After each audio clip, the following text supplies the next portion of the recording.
Welcome back to Chat Like a Native. So if you've ever been in one of those high-pressure work meetings, you know that feeling, that awful sinking feeling where your brain just freezes. You feel like you know exactly what to say in your own language, but the English words, they won't come out. Right. Today, we're going to show you how to break that slow, mental translation loop so you can respond faster and with more confidence. We'll even reveal this simple technique that language coaches use to close your brain's translation tunnel. And you'll walk away with 3 really powerful drills you can use at work, starting today, all in the next few minutes. Okay, but before we jump in, let's do a quick warm-up. Let's get our mouths moving. We call this a toolbox phrase. It's basically a simple line you can use when you just need a few extra seconds to think in a meeting. Oh, I need these. I need these all the time. They really save you from that awkward silence. Okay, so listen closely and just focus on the rhythm. Repeat after me. Can I ask a clarifying question? Can I ask a clarifying question? Perfect. Notice the stress on that middle word. It's not clarifying, it's clarifying, the second syllable. Ah, clarifying. Exactly. One more time. Can I ask a clarifying question? That feels way more professional than just saying, oh, wait, what? I'm going to use that. You should. It's a great tool. Okay, so let's get into the main problem here. I'm an intermediate speaker. I know the grammar. I have a decent vocabulary. But, my boss asks me a direct question and my mind just goes blank. Why? If I know the words, why am I still stuck? Is it just a vocabulary issue? It's usually not a vocabulary issue. It's a thinking language problem. Your brain is stuck in what we call the translation tunnel. The translation tunnel, okay. Your mind hears the English question, and then it immediately rushes back to your first language to create this perfect, detailed answer. Right. And then it tries to push that whole complex answer through a very, very slow tunnel back into English. And when you're under pressure, that tunnel just gets jammed up. You start buffering. Exactly. The data transfer fails. So our goal today is to, bypass that tunnel completely and achieve what we call mental fluency. Mental fluency. Okay, so what does that mean exactly? It just means your brain processes and produces English directly without going through your native language first. That sounds like the absolute dream. What's the real payoff at work when you get there? Oh, the benefits are huge. I mean, you get faster responses, for one. Your explanations get clearer because you start using simpler sentences. And your confidence, it just soars in those big moments. We hear advice like, oh, just think in English or describe the chair you're sitting on. But my work life isn't about chairs. It's made of, predictable repeating scenes. That's it. You've hit on it. And that brings us to live scene drills. This is the real solution. You choose a real work moment, a daily stand-up, a manager check-in, you freeze it, and you rehearse what you would say. So you're connecting the language to a real professional situation. Exactly. Not just some abstract grammar rule. Yeah. Okay, so let's start with drill type A. Replay the workday. This sounds like it fixes a past mistake. It does. You pick a moment where you froze or answered really slowly, and you turn that failure into a rehearsal. Okay, give me an example. All right, imagine you were on a team call, and your manager asks, can you give us a quick update on the server outage from this morning? And you froze. You mumbled something. Yeah, that's familiar. So later, I replay that scene. Step 1 is rate a simple script. The shortest, clearest script possible. Something like, the issue was a misconfiguration in the firewall. Simple. Okay, I like that. The issue was a misconfiguration in the firewall. We rolled back the change, and service is stable now. Perfect. Simple and powerful. Now, step 2. Speak that answer out loud, 3 to 5 times. That repetition automates the response for next time. And step 3, adding small variations.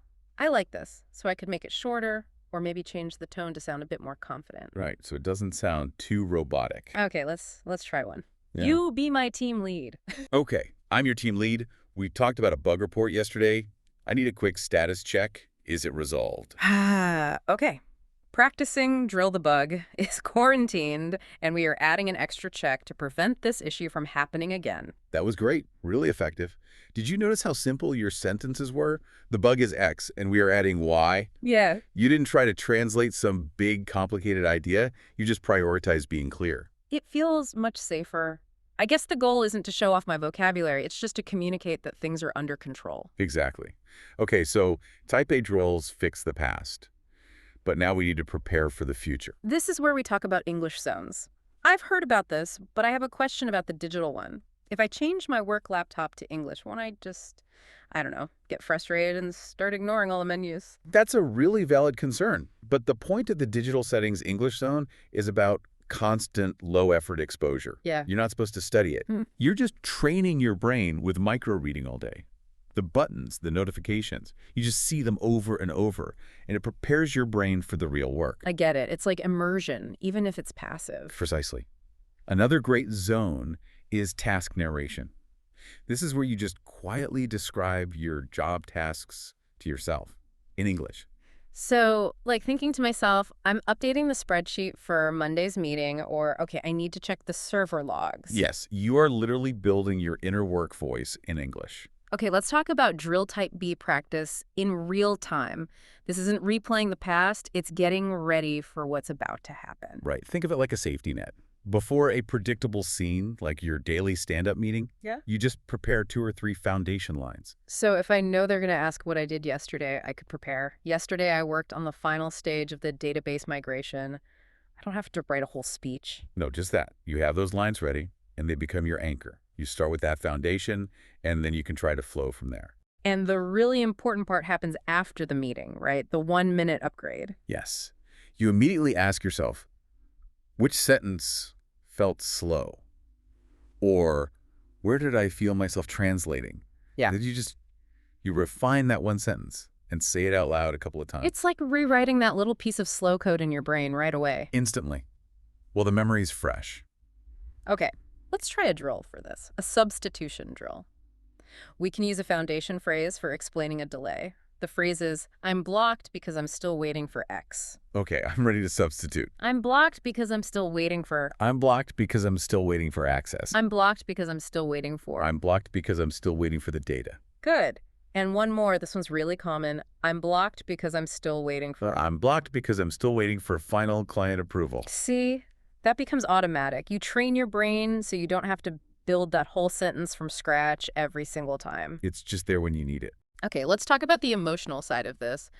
Last week, I completely froze in a tech review. The word for bandwidth just vanished. And I just ended up nodding and saying, understood. It felt awful. What's the mistake people make when they panic like that? That freezing is a classic flight or fight response. Ah. And the biggest mistake, mistake number 1, is trying to switch back to your native language just for that one word you forgot. So what's the fix? What should I have done? Stay in English. Just describe the word. So if you forget firewall rule, you could say, one of the settings that controls network traffic was wrong. Ah, so you're showing you understand the concept, even if you don't have the exact noun. That's so much better than a long pause. Exactly. Okay, mistake number 2 is that fear you mentioned. The fear that you sound childish if you simplify your English. This makes people stop mid-sentence to correct their own grammar. Which just kills the flow, right? And your confidence. Completely. The fix here is to practice for flow, not perfection. Try the 1-minute work monologue. Talk about a simple work topic for 60 seconds. But the rule is, you cannot stop and you cannot correct yourself. It trains your brain to keep going. And mistake number 3, Yeah. just freezing completely. The adrenaline hits and your brain shuts down. The fix for this is the slow but clear principle. Just decide right now that being slow and clear is always better than being fast and confusing. If you freeze, use the 1-breath reset. Just take 1 calm breath and then use a safe starter phrase. What's a good safe starter? Something that buys you a second. You could say, that's a good question, I would say, or even give me a moment to explain it clearly. It keeps you in the English zone and gives you back control. Those are things you can use immediately. Okay, we've covered a ton. Scenes, zones, staying calm. Let's do a quick quiz to make sure it all sticks. All right, listeners, answer these for yourself. Question 1, what's the main benefit of mental fluency at work? Faster responses and higher confidence. Exactly. Question 2, do you practice a type A live scene drill before or after the real event happens? After, you're replaying a past moment to train for the future. Got it. And final question, which English zone involves changing your laptop's menu language? That's the digital settings English zone for that constant low-effort exposure. Fantastic. Okay, you have the tools now. You can start closing that translation tunnel today. So let's just quickly recap the 3 essential takeaways. Number 1, stop trying to translate single words. Start thinking in real work scenes. A manager check-in, a team update, the scene is the anchor. Number 2, Make English the default by setting up your English zones. That could be writing email drafts in English first or quietly narrating your tasks to yourself. And number 3, use the live scene drills. Whether you're replaying a past moment or preparing a few lines for an upcoming one, you're automating your responses. And your 60-second practice challenge for tonight is all about polite clarification. This is such a professional skill to have. So, tonight, just write down and practice saying these 2 phrases out loud 5 times each. Sorry, could you repeat the last part? And I'm not sure I understand. Can you give an example? Really practice the confident rhythm. Yeah, because using those phrases shows you're engaged. It proves fluency isn't about being perfect. It's about being persistent. Thank you so much for training your English brain with us today. If you practice these live scene drills, you really will move from just struggling in English to actually thinking in English at work. And next time, we're going to look at mastering small talk at work, turning those quick, sometimes awkward hallway chats into great practice opportunities. See you next time.